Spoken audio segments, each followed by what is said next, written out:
नमो हरिहंताणं नमो सिद्धाणं नमो आयरीयाणं नमो उज्जायाणं नमो लोय सवसाहुणं तीन भुवन में सा वीतराग विज्ञानता शिव स्वरूप शिव का नमः त्रियोग समारिके। पंडित दौलतराम जी कृत 6 ढाला की चौथी ढाल में हम सम्यक चारित्र का स्वरूप समझ रहे हैं। कल हमने सम्यक चारित्र का स्वरूप समझना शुरू किया था और देखा था कि किस प्रकार सम्यक ज्ञानी हो करके दृढ़ चारित्र लिया जाता है, दृढ़ चारित्र अंगीकार किया जाता है, सम्यक चारित्र होता है सम्यक ज्ञानी होने के बाद। और इस सम्यक चारित्र के दो भेद है, एक देश चारित्र और सकल देश चारित्र। एक देश चारित्र मतलब पार्शियल चारित्र, जहां हम सभी संपूर्ण व्रतों को ग्रहण नहीं करते हैं, वो एक देश कहलाता है। और सकल देश माने जहां पर संपूर्ण व्रतों को ग्रहण किया जाता है, ऐसा सकल देश चारित्र कहलाता है। ठीक है। कल हमारी बात हुई थी सम्यक दृष्टि कैसा होता है। लिखा है क्या किसी ने? लिखा नहीं है? कोई ने नहीं लिखा? चलो कल लिख के लाना। ठीक है, लिखना, ऐसा मन से बोलना नहीं है, कल लिख के लाना है। और दो चीज लिखना कि एक तो आपको क्या लगता है कि सम्यक दृष्टि कैसे होते होंगे, और दूसरा अगर हम सम्यक दृष्टि होंगे तो हम कैसे होंगे। ठीक है, दोनों चीज आपको लिखना है। चलो अच्छा, एक चीज मुझे कल की पॉइंट में, कल की बात में दो पॉइंट ऐड करने हैं। पहला तो ये कि जो सम्यक दृष्टि होता है, ध्यान से सुनना सभी, सम्यक दृष्टि जीव जो होता है उसको सभी सभी अनुयोगों का ज्ञान होता है। माने ऐसा नहीं कि मात्र अकेला द्रव्यानुयोग तो वो अपना ले जीवन में और उसके जीवन में चरणानुयोग बिल्कुल ना हो। मतलब कि वो अपने आप को आत्मा माने, हाँ हाँ मैं तो आत्मा हूँ, मैं तो शुद्ध आत्मा हूँ, मैं तो कर्मों से भिन्न हूँ, ऐसे तो उसको भरोसा हो। और शरीर और आत्मा तो अलग अलग होते हैं, हाँ ऐसा उसको भरोसा हो। शरीर आत्मा अलग अलग बोल करके चींटी को मार नहीं देता कि चींटी का शरीर तो अलग है, आत्मा अलग है। हाँ, तो चींटी के शरीर को अगर मैं परेशान करूंगा तो चींटी की आत्मा को थोड़ी दुख होगा। हाँ, तो ये चरणानुयोग का लोप नहीं कर देता है, उसको चारों अनुयोगों का बैलेंस होता है उसकी लाइफ में। पहली बात ये। दूसरी बात, कल एक प्रश्न था कि चारित्र हम धारण करें कि नहीं। अगर सम्यक दर्शन सम्यक ज्ञान नहीं है तो फिर चारित्र धारण करने का सेंस क्या है, मतलब क्या है कि चारित्र अगर हमारे जीवन में होता है तो वो बार बार हमको यह संदेश देता है कि हमें सम्यक्त्व धारण करना है, सम्यक्त्व को प्राप्त करना है। ठीक है, हमारा जीवन सदाचार युक्त होता है। ठीक है, और बिना सम्यक्त्व के भी चारित्र लिए जाते हैं। जिस बताने के लिए कल की बात को मैंने आज वापिस बताया कि बिना सम्यक्त्व के भी चारित्र लिया जाता है। जरूरी नहीं है कि सम्यक दर्शन होगा उसके बाद ही चारित्र होता है। सम्यक दर्शन के बिना भी आप चारित्र धारण करो, फिर आपकी श्रद्धान सम्यक हो जाएगा तो आपका चारित्र भी सम्यक हो जाएगा। गुण स्थानों की बातें आती है, अब आप लोग को शायद ना समझ में आए, पर ऐसा है कि 14 गुण स्थान होते हैं, बराबर। अभी इसमें थोड़ा सा आगे आएगा, 14 गुण स्थान होते हैं। गुण स्थान मतलब एक जीव की अलग अलग स्टेजेस, उसके परिणामों के अनुसार उसकी क्या क्या स्टेजेस बनती है एक ही जीव की। जैसे कोई मिथ्या दृष्टि जीव है तो वो होता है पहला गुण स्थान, माने अभी वो मिथ्या दृष्टि है। ठीक है, फिर सम्यक दृष्टि हुआ, सम्यक दृष्टि हुआ पर अभी कोई व्रत नहीं है तो वो कहलाता है चौथा गुण स्थान। फिर उसने कुछ व्रत ग्रहण करे तो वो पांचवा गुण स्थान। सभी व्रत ग्रहण कर लिए, छठा गुण स्थान। ऐसे करके आगे आगे बढ़ता जाता है, फिर कषाय कम हो जाती है और मोक्ष तक जीव जाता है। तो मिथ्या दृष्टि जीव कोई हो पहला गुण स्थान में, वो भी सीधे पांचवें गुण स्थान में जा सकता है, मतलब डायरेक्ट व्रती सम्यक दृष्टि हो सकता है। समझ में आए ना? तो इसलिए हमें यह सोचकर कि कभी टाल नहीं देना चाहिए कि अब देखो अब सम्यक दर्शन तो अपने को है ही नहीं, तो अब हम कोई व्रत भी नहीं लेंगे, नहीं। अरे व्रत के सम्यक दर्शन के बिना भी व्रत लिए जा सकते हैं और उन व्रत को सार्थक किया जा सकता है, इतना समझना, ठीक है। आइए अब अपन थोड़ा सा आगे समझते हैं। क्या समझना है कि एक सेकंड, हाँ, व्रत किसे कहते हैं। हाँ, हमने बार बार व्रत व्रत व्रत व्रत बोल रहे हैं, ये व्रत मतलब होता क्या है। तो देखो, व्रत के दो अर्थ अपन बना सकते हैं, एक निश्चय से, एक व्यवहार से। अब निश्चय और व्यवहार क्या होता है, ये हमने आई थिंक तीसरे ढाल में भी शुरुआत में देखा था। निश्चय सम्यक दर्शन, व्यवहार सम्यक दर्शन, निश्चय रत्नत्रय, व्यवहार निश्चय रत्नत्रय या निश्चय व्रत, या निश्चय से जिस भी बात की हम चर्चा करेंगे, जिस भी शब्द की निश्चय से, तो निश्चय नय से क्या होता है कि उसको डायरेक्ट आत्मा से रिलेट करके कहा जाता है। हाँ, उसमें आत्मा के अलावा कोई और पदार्थ इंक्लूड नहीं होता है, वो कहलाता है निश्चय नय। वहां एक की ही बात होगी, है ना। तो व्रत क्या है कि निश्चय नय से कषाय के अभाव रूप वीतरागता, व्रत मतलब वीतरागता का नाम व्रत है। जितनी जितनी हमारी कषाय कम होती जा रही है, हाँ, उतना उतना हमारे अंदर जो वैराग्य आ रहा है, वीतरागता हो रही है, शुद्ध भाव हो रहे हैं, उसका नाम व्रत है। माने जैसे कोई जीव हो, उसको क्रोध कषाय बहुत आती थी, अब उसकी क्रोध कषाय कम होने लगी, है ना। जैसे कल उसने प्रश्न किया था ना अपने सार्थक ने, कि क्रोध कषाय आती है तो फिर क्रोध कषाय को कैसे कंट्रोल करेंगे। तो कषाय कम होती जाए और हमारे अंदर की विशुद्धि, हमारे अंदर की निर्मलता, हमारा वैराग्य वो बढ़ता जाए, ठीक है, इसका नाम है व्रत। कषायों की, क्या लिखा है, कषायों का अभाव और वीतरागता होना, ठीक है। ये होते शुद्ध भाव। शुद्ध भाव हमने 7 तत्वों में भी समझे थे, निश्चय व्यवहार में, है ना। निश्चय आश्रव, निश्चय बंध, निश्चय संवर। शुद्ध भाव, देखो 3 प्रकार के भाव होते हैं, ये भी अपन जल्दी से समझते हैं। भाव, भाव मतलब पता है सार्थक, भाव मतलब शुभ भाव, माने अच्छे भाव होना, अच्छी चीजें। अशुभ मतलब बुरा सोचना, बुरे भाव होना, वो अशुभ। तो शुभ, अशुभ, और तीसरा होता है शुद्ध। बोलना सभी लोग, शुभ, अशुभ और शुद्ध। शुद्ध, ठीक है, शुभ, अशुभ, शुद्ध। एक बार और जल्दी से, शुभ, अशुभ, शुद्ध। अब ये शुभ भाव क्या होते हैं, शुभ भाव मतलब पुण्य के कार्य जितने भी है, सरल भाषा में बोले तो पुण्य के कार्य। जैसे मुझे पानी छान कर पीने का भाव है, तो ये क्या है, शुभ भाव है ना। जीवों की रक्षा का भाव है, तो ये पुण्य का भाव हुआ। दर्शन करने का भाव है, किसी की सहायता करने का भाव है, हाँ, या फिर मुनिराज को आहार देने का भाव है, ये शुभ भाव कहलाते हैं, ठीक है। शुभ, अशुभ मतलब इसका ऑपोजिट, माने पाप के परिणाम होना, हिंसा का भाव होना, झूठ बोलने का भाव होना, है ना। अरे नहीं नहीं, आप तो बिना छना पानी पी दे दो, मैं तो सब पी लेता हूँ, तो ये क्या है, ये अशुभ भाव है। क्यों अशुभ भाव है, क्योंकि वो जीवों की दया नहीं है, अशुभ भाव है। समझ में आया। शुभ भाव मतलब पुण्य के कार्य, बहुत सरल भाषा में। अशुभ मतलब पाप के कार्य, ठीक है। अगर शुभ भाव होंगे तो शुभ कर्मों का आश्रव होगा, अशुभ भाव होंगे तो अशुभ कर्मों का आश्रव होगा। या ऐसा बोलो, शुभ भाव होंगे तो पुण्य आएगा, अशुभ भाव होंगे तो पाप आएगा, बराबर। पर देखो, ये तो हम लोग भी समझ चुके हैं कि पुण्य हो या पाप हो, है तो दोनों संसार के कारण। अभी समझ के आए ना अपन, पुण्य पाप फल माई हरक बिनको मत बाई। तो इनसे भी हट करके एक और गजब की बात है, जो मोक्ष का कारण है, उसका नाम है शुद्ध भाव। देखो, मैं पाप करता रहूं और भगवान बन जाऊं, ऐसा पॉसिबल है।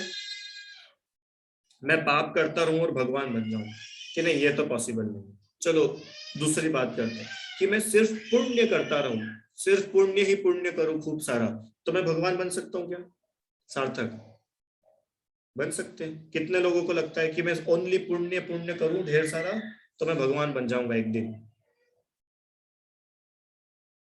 सार्थक को लगता है बस, बाकी किसी को नहीं। चलो अच्छा, सार्थक बताओ, पुण्य अगर हम करेंगे तो कर्म आएंगे कि नहीं आएंगे?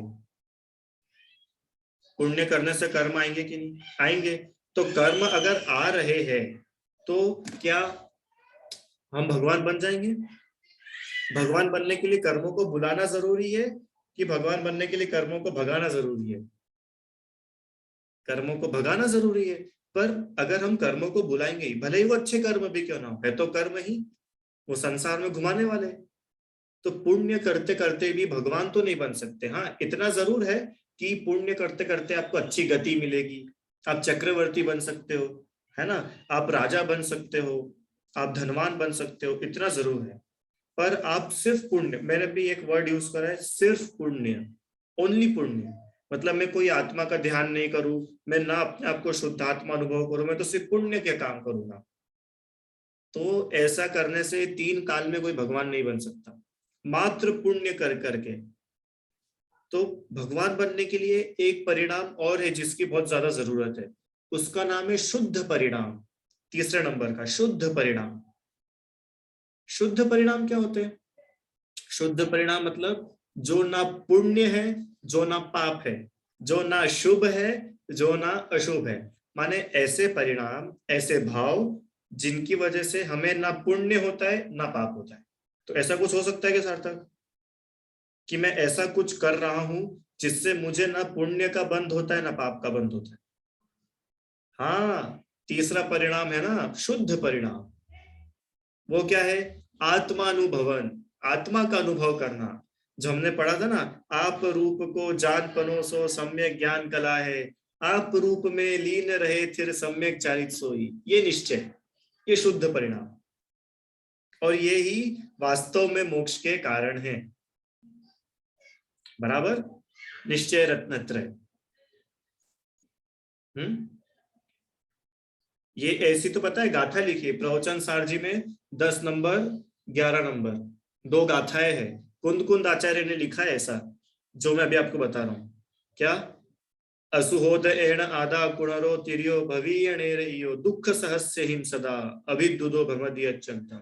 इसका मतलब ऐसा है कि अशुभ भावों से जो आत्मा परिणमित है, माने जो जीव अशुभ भाव करता है, वो खूब दुख दुख सहन करता है, वो पुनर बनता है, तिर्यंच में जाता है, नरक में जाता है ना। अशुभ कर्म करने वाले को तो बुरी गति मिलेगी। फिर आगे लिखा, शुभ करने वाला धम्मेण परिण दप्पा अप्पा जति शुद्ध संपोग जुदो पावदि निर्माण सुहम सुहोब जुत्तो या सर्व सुहम। धर्म, धर्म से परिणत आत्मा, माने शुभ भाव करने वाला जीव जो है वो क्या जाता है? वो स्वर्ग के सुखों को भोगता है। और शुद्ध भाव करने वाला जीव तो निर्वाण का सुख भोगता है, मोक्ष का सुख भोगता है। ठीक है, तो ये 3 भाव है। तो तीनों भावों की बात कहां से आई? यहाँ लिखा है ना शुद्ध भाव। निश्चय व्रत माने शुद्ध भाव, हमारे अंदर जो वीतरागता हो रही है। वीतरागता माने, वीतरागता मतलब पता है? ना राग ना द्वेष ना मोह, मोह राग द्वेष के अभाव का नाम है वीतरागता, है ना। मोह राग द्वेष, अब राग मतलब शुभ परिणाम आ गया, क्योंकि राग मतलब भगवान से राग है। हाँ, साधर्मी से राग है। सोचो, भगवान से राग पुण्य का कारण है, कारण है पुण्य का। हाँ, देखो आपको एक इसका बहुत अच्छा एग्जांपल दो, आपको ऐसा लग रहा होगा कि पुण्य तो अच्छी बात है, करना चाहिए। 700 मुनिराज के ऊपर उपसर्ग हो रहा था, है ना। विष्णु कुमार आदि 700 मुनिराजों पर उपसर्ग हो रहा था। तो क्या हुआ? क्या हुआ?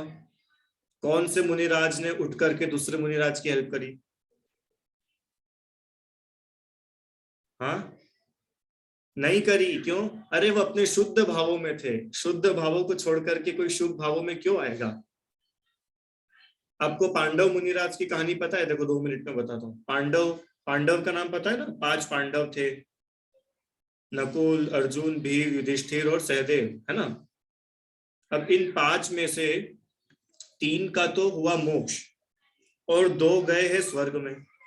इन 5 पांडव में से 3 तो गए हैं मोक्ष में, और आता ना पांडव 3 द्रविड़ राजान, उसमें निर्वाण कांड। 3 पांडव तो चले गए मोक्ष और 2 कहाँ गए? स्वर्ग। ऐसा क्यों हुआ भैया? क्यों हुआ ऐसा? क्योंकि ये पांडव के ऊपर उपसर्ग हो रहा था। क्या उपसर्ग हो रहा था? कि ये पांचों मुनिराज ध्यान कर रहे थे, है ना। इतने में इनका एक बैरी आया और उस बैरी ने क्या करा? इनके शरीर पर जलते हुए, खूब गरम गरम तपते हुए आभूषण पहना दिए। हाँ, बिल्कुल लोहे का तपता जल करके एकदम लाल हो गया हो, ऐसे जलते जलते आभूषण पहना दिए, ऐसा उपसर्ग करा। तब पांचों मुनिराज तो ध्यान कर रहे थे। बाहर से तो पांचों ही ध्यान करते हुए दिख रहे थे, एक भी भागे नहीं वहां से, वहीं खड़े थे पांचों। पर उन 5 में से 3 तो अपनी आत्मा का ध्यान कर रहे थे, तो उनका तो मोक्ष हुआ।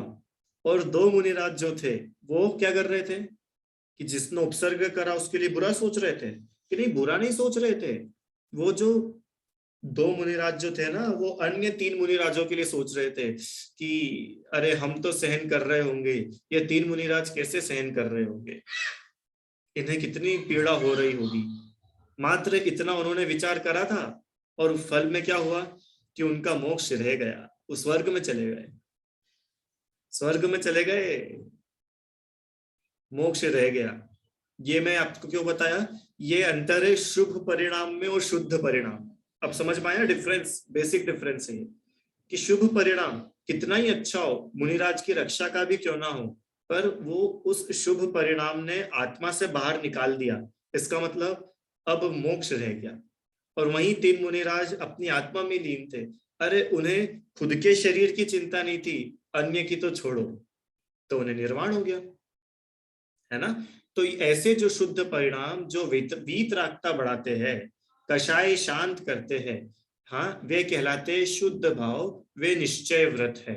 अब यहाँ पर एक बहुत अच्छी बात आती है समझने की। कल ऐसी बात आई थी ना कि हम व्रत करते हैं और दिन खत्म होते होते तो बहुत बीमार हो जाते हैं, है ना। दिन भर तो हम बहुत अच्छे रहते हैं, खूब एनर्जी रहती है, पर जैसे ही सूरज ढला, शाम हुई, और हम तो खूब थक जाते हैं, सिर दुखने लग जाता है, पेट दुखता है, थकान हो जाती है, बहुत परेशान हो जाते हैं हम तो। व्रत वाले दिन तो तुम बात मत करा करो, क्यों? मैं बहुत परेशान हो जाता हूँ व्रत वाले दिन। जब तक पारण आना हो जाए ना, तुम कुछ आके बोलना मत। इसका मतलब हमारी कषाय शांत नहीं हुई, हम में वीतरागता नहीं बढ़ी, तो वो हमारा व्रत व्रत नहीं है। समझ में आया क्या सभी को?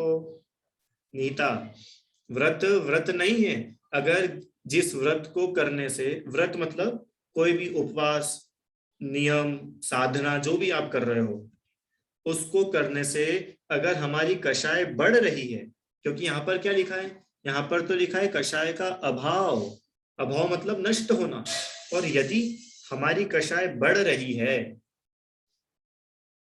या हमारे राग द्वेष कम होने की जगह बढ़ रहे हैं, इसका मतलब वह व्रत नहीं है, व्रत नहीं है।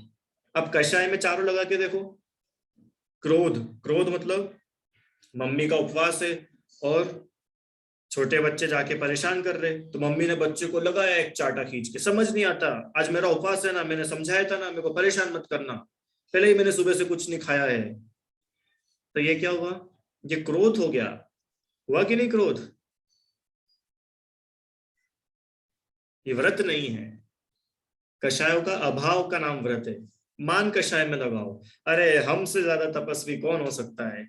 30 दिन में से 20 दिन उपवास करा, निर्जल उपवास, ये मान कषाय है ना।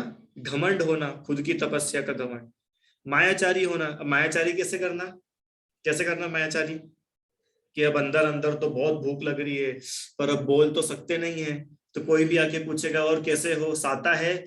हाँ साता है। पर साता है कि नहीं वो अपने को अंदर मालूम है, साता है कितनी साता है। हाँ, अंदर तो अपन परेशान हो रहे हैं और मायाचारी करके बोल रहे कि हाँ सब अच्छा है। हाँ, छुपके कोई सब लोग बाहर गए, अपन छुपके से किचन में गए और एक लड्डू खा लिया और फिर बाहर आ गए, ये मायाचारी करी, ये मायाचारी है ना। और लोभ, लोभ कषाय माने लालच। अरे मैं तो उपवास करूंगा, इसके फल में मेरे को स्वर्ग मिलेगा, स्वर्ग का लालच। हाँ, उपवास करने से क्या होगा? अरे मेरा जुलूस निकलेगा, है, सब लोग मेरे को बधाई देने के लिए आएंगे, ये लालच।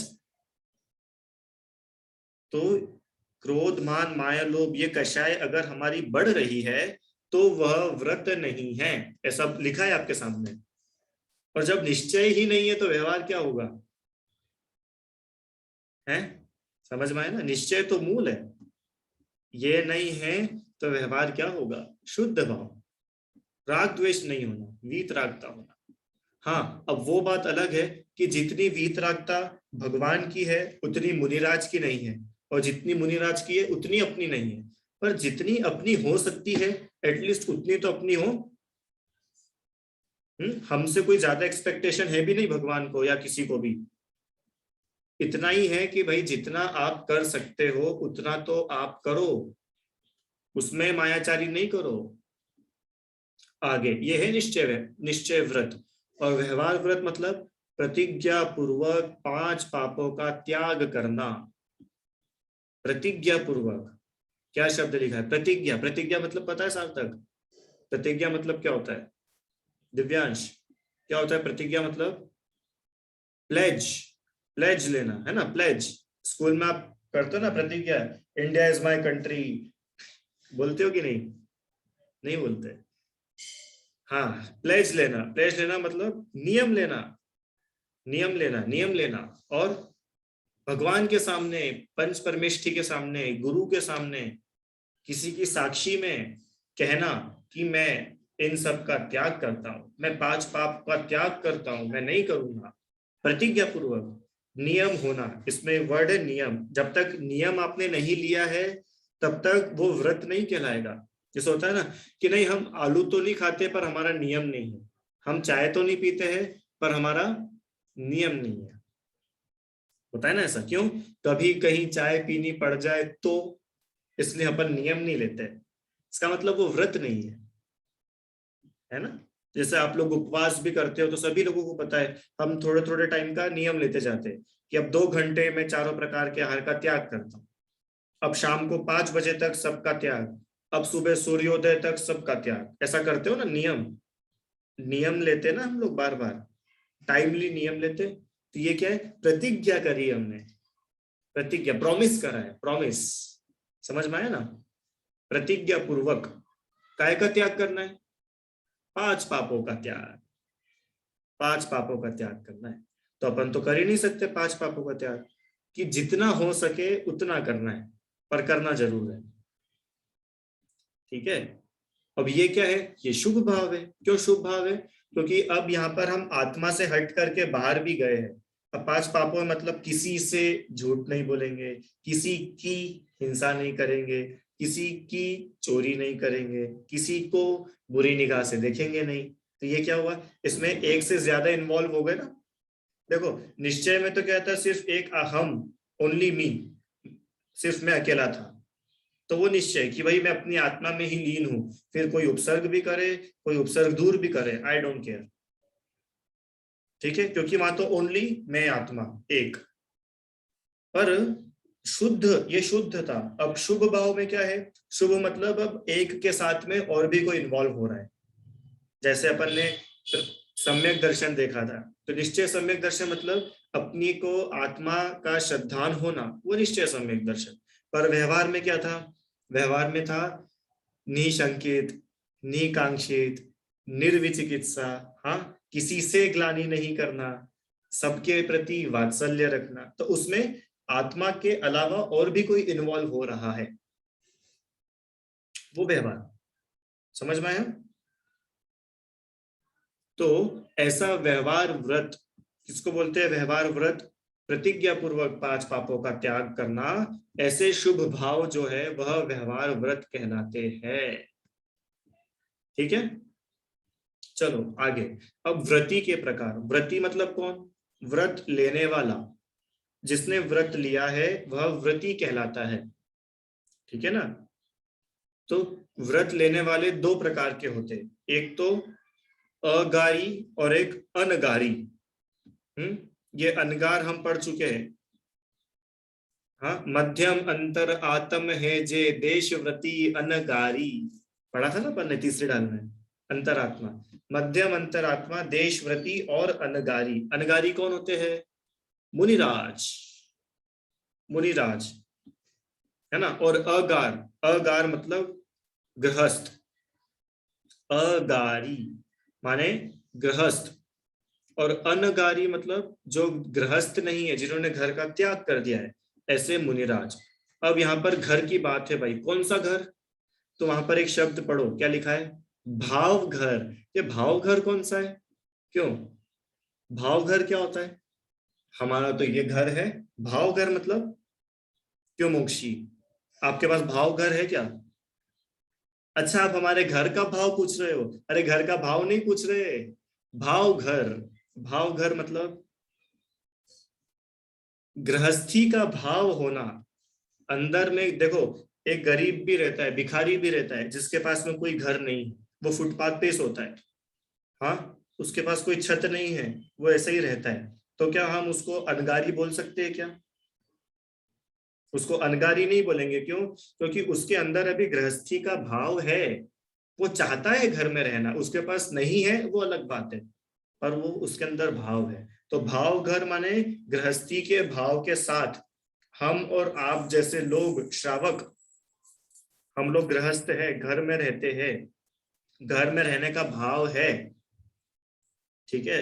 हम घर को छोड़ नहीं दिया है हमने, तो हम कहलाते हैं अगारी, अगार, ठीक है, गृहस्थ। और अनगारी मतलब भाव घर रहित, जिनके गृहस्थी का भाव भी नहीं है। गृहस्थी का भाव मतलब कोई उनको घर में ठहराए तो भी ठहरते नहीं। अरे खुद का घर छोड़ करके जो निकल गए वन जंगल में। हाँ, अरिहंत भगवान में पढ़ा था ना अपन ने, जो गृहस्थ पना त्याग कर मुनि धर्म अंगीकार कर।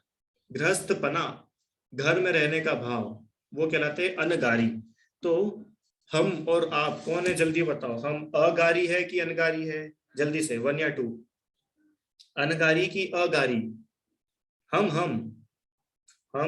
अनगारी है कि अगारी है? अरे हाँ, अगारी, अगारी, क्योंकि हम घर में रहते हैं, गृहस्थी का भाव है। और मुनिराज, मुनिराज अगारी है कि अनगारी? अनगारी है, मुनिराज अनगारी है, ठीक है, अनगारी, ठीक है। तो जो हम लोग व्रत लेते हैं, हम जैसे जो व्रती है, श्रावक है, हाँ, हमारे व्रत क्या कहलाते हैं? हमारे व्रतों को बोलते हैं अणुव्रत। श्रावकों के व्रत को क्या कहा जाता है सार्थक? अणुव्रत। नहीं, महाव्रत नहीं, अणुव्रत, है ना। और जो मुनिराज है, मुनिराज के व्रतों को क्या कहते हैं? महाव्रत, है ना। तो जो अणुव्रत और महाव्रत, दो शब्द याद करना है। कौन कौन से दो, जल्दी से बोलो। अणुव्रत, महाव्रत। वापिस, अणुव्रत, महाव्रत, एक बार और, अणुव्रत, महाव्रत। अणुव्रत कौन को होता है, मुनिराज को कि अपने को? अपने को। और महाव्रत किसको होता है, अपने को कि मुनिराज को? मुनिराज को, ठीक है, बहुत अच्छे से याद हो गया। अब इस चौथी ढाल में हम किसकी बात करेंगे? अणुव्रतों की। अणुव्रतों की, क्यों? क्योंकि हम अभी अपनी बात है, श्रावकों की बात चल रही है। तो श्रावक कौन से व्रत लेता है? अणुव्रत। तो अब अणुव्रत की चर्चा होगी। अभी अणुव्रत क्या क्या होते हैं? हाँ, अभी तो हमने ये समझा कि भैया सम्यक ज्ञान के बाद सम्यक चारित्र होता है, सम्यक चारित्र का कैसा स्वरूप है, व्रत किसको बोलते हैं, अभी तक तो हमने इतना समझा। अब व्रत कौन कौन से होते हैं? क्या क्या व्रत श्रावक को लेने चाहिए, श्रावक क्या क्या व्रत लेता है, उनकी चर्चा अब यहाँ पर शुरू होगी, ठीक है।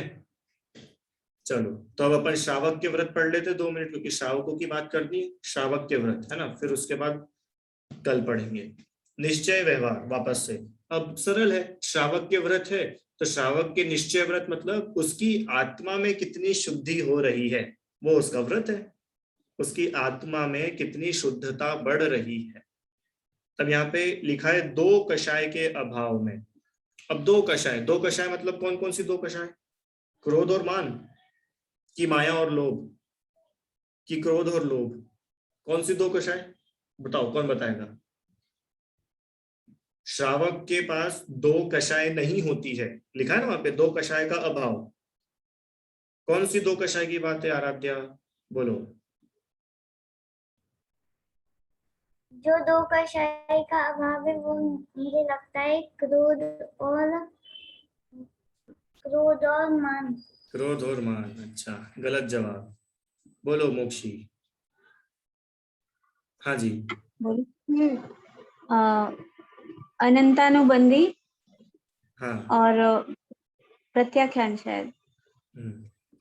अनंतानुबंधी और अप्रत्याख्यान, है ना, दो कषाय, अनंतानुबंधी और अप्रत्याख्यान। अब ये नई कौन सी कषाय आ गई, पहले तो बहुत मुश्किल से हमने 4 नाम याद करे थे, अब आपने ये और नए नाम जोड़ दिए। क्यों सार्थक, हमको तो क्रोध मान माया लोभ पता है, अभी अनंतानुबंधी क्या होता है, क्या होता है, पढ़ना है क्या, 2 मिनट में पढ़ा दूं जल्दी से।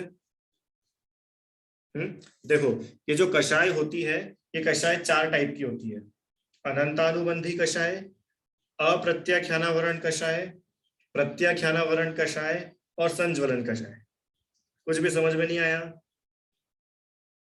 नहीं आया, चलो छोड़ो, अपन कल पढ़ेंगे। कल मैं आपको कषाय की जो प्रेजेंटेशन है वो खोल करके अपन कल कषाय भी पढ़ लेंगे, जो लेवल 2 में कभी अपने को पढ़ना थी पर अपन ने नहीं पढ़ी, तो वो अपन अभी पढ़ लेंगे कल, कषाय क्या होती है। पर अभी इतना समझना है निश्चय व्रत में कि श्रावक जो है, श्रावक के अभी सभी कषाय तो नहीं गई है, कुछ कषाय तो उसकी है, पर कुछ है, पर कुछ चली गई है।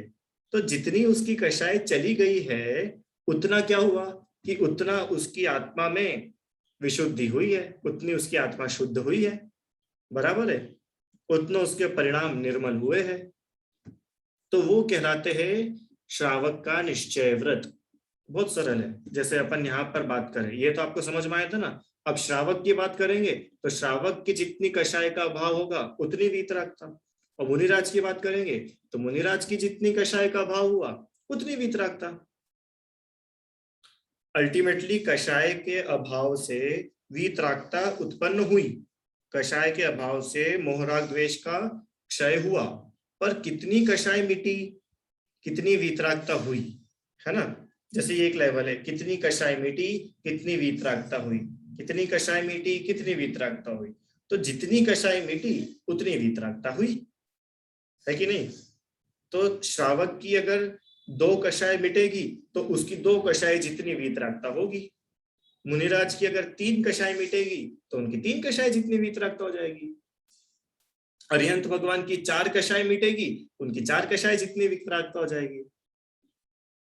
समझ में आया ना। तो वही लिखा है यहाँ पर कि 2 कषाय के अभाव में आंशिक वीतरागता, अभी संपूर्ण वीतरागता नहीं हुई है, थोड़ी वीतरागता हुई है, ठीक है, थोड़ी वीतरागता हुई है, ऐसा श्रावक वह निश्चय व्रत कहलाता है। कल आपका प्रश्न था ना, किसका, सार्थक ने बोला था कि गुस्सा आ जाता है तो फिर सम्यक दृष्टि होगा कि नहीं, श्रावक होगा कि नहीं। कि सुनो, अभी उसकी 2 कषाय मिटी है, अभी 2 कषाय अभी भी है। अब वो जब अपन कल कषाय पढ़ेंगे ना, जब समझ में आएगा कि वो जो 2 कषाय उसकी अभी भी है, तो उन 2 कषाय जितना उसको गुस्सा आ सकता है, उन 2 कषाय जितना उसको मान मायाचार लोभ हो सकता है।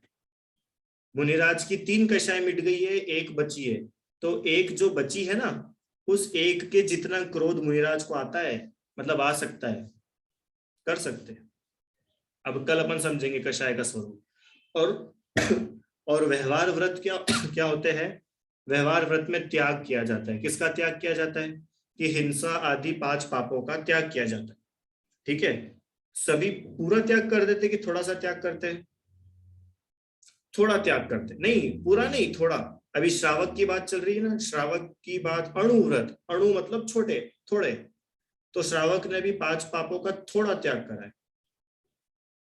मुनिराज ने पूरा त्याग करा है ना, हमने थोड़ा त्याग करा है। तो हिंसा आदि 5 पापों का एक देश त्याग, एक देश त्याग मतलब, एक देश मतलब थोड़ा, पार्शियल त्याग करना।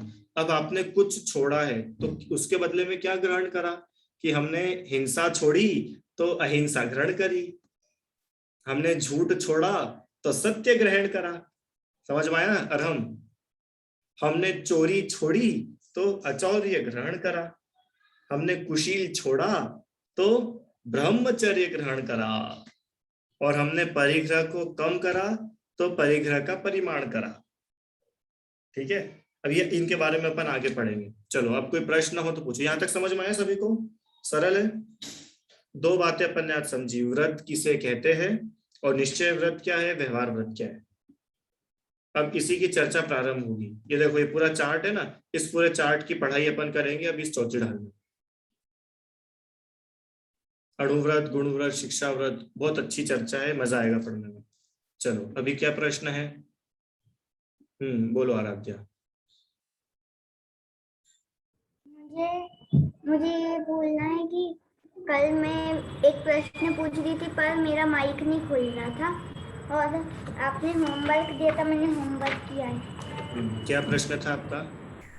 ये होमवर्क किया मैंने। अच्छा, ये सम्यक दृष्टि की फोटो बनाई है तुमने? हाँ। अच्छा, ऐसा होना चाहिए सम्यक दृष्टि। उसके हेयर देख लो भैया, सम्यक दृष्टि की हेयर स्टाइल ऐसी होनी चाहिए, और फिर क्या ऐसे कपड़े पहनना चाहिए, ऐसा नहीं, मतलब सम्यक दृष्टि नॉर्मल व्यक्ति जैसे कपड़े पहनता है। अच्छा, नॉर्मल व्यक्ति जैसे बनता है। हाँ। अच्छी वो बात कुछ है। स्पेशल नहीं करता।